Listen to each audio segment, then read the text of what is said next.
Hey y'all, and welcome to Politibrawl. My name is Brian, and Eric Schmitt doesn't just hit a home run, he has to deal with the ridiculous amount of misinformation that's coming from the mainstream media here, and well, what else can you expect? Let's dive in. President Trump telling farmers via Truth Social to have fun with these tariffs. I mean, Senator, that's a bit flip. Is that really the right tone for the moment? I mean, you deal with these farmers in your state on a regular basis. You hear from your constituents. Is this the right tone? Well, listen, I can tell you, because I'm from Missouri, Missouri's bright red, and rural America voted for President Trump because he's standing up for them. You can't even sell a car in Europe effectively, right? You've got a lot of these barriers that have been put in place by countries who are our friends, but take full advantage. They want access to our markets, but it's an unfair imbalance when you try to penetrate their markets with our goods. So President Trump is entering into a game here of a negotiation to try to bring this thing down, to bring costs down, and also to be treated fairly. So the farmers that I represent in Missouri are tired, like I said, like most Americans, of getting ripped off by so many countries around the world. Well, let's talk about China. China's gets a tremendous amount of soybeans from us. So farmers need to be able to sell to foreign countries. Yeah, I don't think you're probably arguing that we have access to Chinese markets, are you? In a real way? That's not your argument, because they're dumping products across, they're dumping steel, they're bypassing a lot of the tariffs that are put in place by going through Mexico. We finally have a president who's serious about this. And like I said, when President Trump did this the first time, we saw revenue increase, and our reliance on Chinese goods on imports went from about 22% to 13%. That's a good thing for us as we try to bring these supply chains home. I would also point out, as he's announcing these tariffs, we've seen record investment from Apple that wants to get out of China, more meaningfully be in the United States. Mercedes-Benz now wants to produce here and not Mexico. And Honda, of course, yesterday, you didn't have that in your report. Honda announced that they're going to start building the hybrids in the United States of America as opposed to Mexico. So if you want to just sort of give one side of this, I don't know, maybe that's good for ratings. But if you had a more balanced approach, I think you would give President Trump a little bit of credit because it worked the first time. Actually, I took live in my show the president side by side with the Taiwanese chip maker talking about $100 billion being invested in our country. So I'm very fair and I cover both sides of the story. One more question, something dear to your heart, dear to my heart. Secretary of Education Linda McMahon has now been tasked to eliminate the Department of Education. Special ed is about to get slashed. Listen to what one Texas father of two boys with special needs told me recently. I believe that with the loss of funding, it would be very devastating to my boys, to all their parents that are dealing with the need for the resources for special education. I have a son who's an aspiring doctor, so Title I, and amongst other programs, help him receive those Pell Grants and things like that so that he can move forward with his academic career and hopefully become a thriving citizen. It was the end of that soundbite. Senator, I know you have a son with special needs. I grew up in a family with siblings that have special needs, parents that were teachers in this community. What do you say to parents who are really scared about their kids' futures?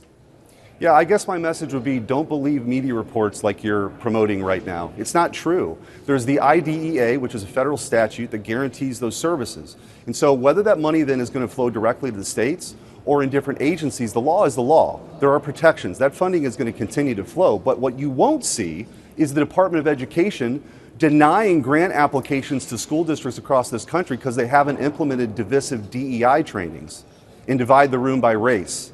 And so the Department of Education is essentially a conduit for federal funds that are going to continue to flow to the states and important programs benefiting those with special needs. So I think a little bit of truthfulness here as opposed to scaring the daylights out of folks who are in vulnerable positions would be appropriate.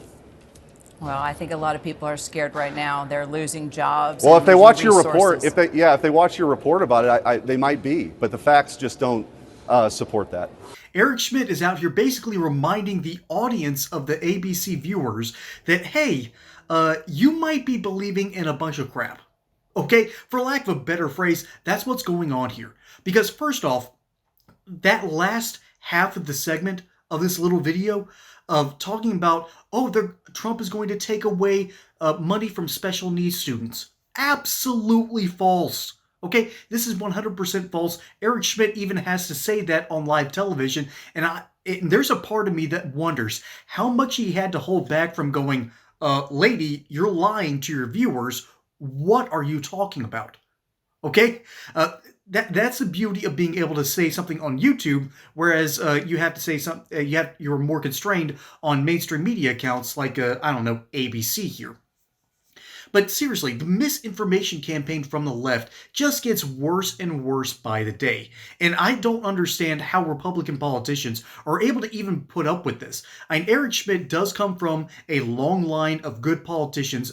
Missouri has a good history of just banging out these amazing politicians who are able to go out there, deal with the media, and deal with the nonsense while also just delivering the absolute truth of the matter.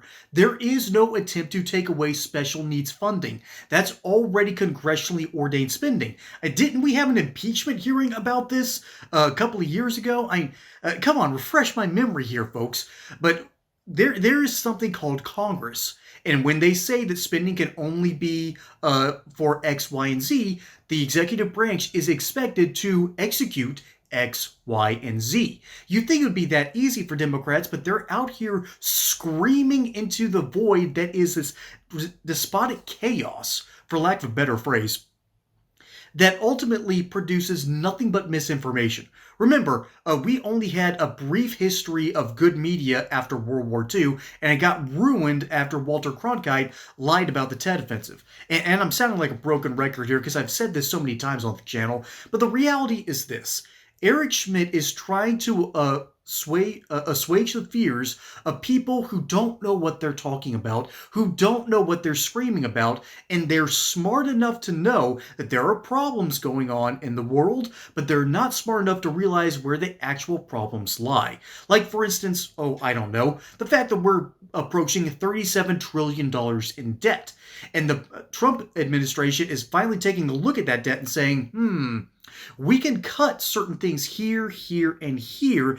Meanwhile, the mainstream media is out there tearing their hair out, screaming into the wind that Trump is destroying lives. Well, folks, I remember when the blue-collar workers were told to, by journalists, by the way, they were told to learn to code. Well, folks, I think turnabout's fair play here. Maybe those bureaucrats can learn to code too. Okay? So that's only one part of the misinformation campaign that's going on here. Then there's the issue with tariffs, that, the tariffs are going to bury American consumers. They're so awful. They're going to ruin your wallet. Are you kidding me? Seriously, please tell me you're joking for just a brief moment, because these tariffs, for lack of a better phrase, once again, is turnabout, is fair play. Okay? Lincoln was wonderful for bringing about that wonderful little turn of phrase here, but the idea that the rest of the world can be protectionist, protect their own economies, tariff our goods to the bone, and then once we finally get over into those markets, well, guess what? Americans aren't making any money off of that. That's not fair to us. That's not fair to world trade. And we talk about free trade, how it's this wonderful thing. There is no free trade, okay? That does not exist. Europe protects their economies and protects their production by slapping major tariffs on American-made products. India will do the same. China does the same. I'm pretty sure Indonesia does the same. And as the world continues to develop, it's time to start shifting into a new paradigm where the rest of the world finally recognizes that, hey, the United States literally pays for the trade. Seriously, take a look at our military bases. We protect the Straits of Hormuz, the Straits of Malacca. If it wasn't for the British, there'd be no Gibraltar, no Suez Canal. And then we used to protect the Panama Canal. I wonder why we're looking into retaking that strip of land. But that's a longer topic for a longer day. Ultimately, the rest of the world is getting an easy tax write-off, essentially, that is tariffing American goods. And we're essentially saying, you know what? If you want to play like that, we're going to play dodgeball too. Okay? That's the reality of the situation. And then finally, we have to talk about the sad reality that is the mainstream media. They have to bring in Republicans now because they know if they don't bring in these A-list Republicans like Eric Schmitt, he might be the junior senator, but this dude absolutely knows how rhetoric is done. He knows how this game is played, and he's been a litigator. I think he was a former attorney general for that state. This dude is exactly who you want in the Senate, making the legal arguments, making the clear cases, all with a level head without stooping to insult anybody. And granted, I'm going to stoop to that low every now and then just to get a good dig in, but let's be honest here. There's a reason why Eric Schmitt is in the Senate and why I'm not. Folks, my name is Brian. Hope you enjoyed that segment here on Politibrawl. Don't forget to like and subscribe. Catch you on the next one. Until then, y'all have a good one.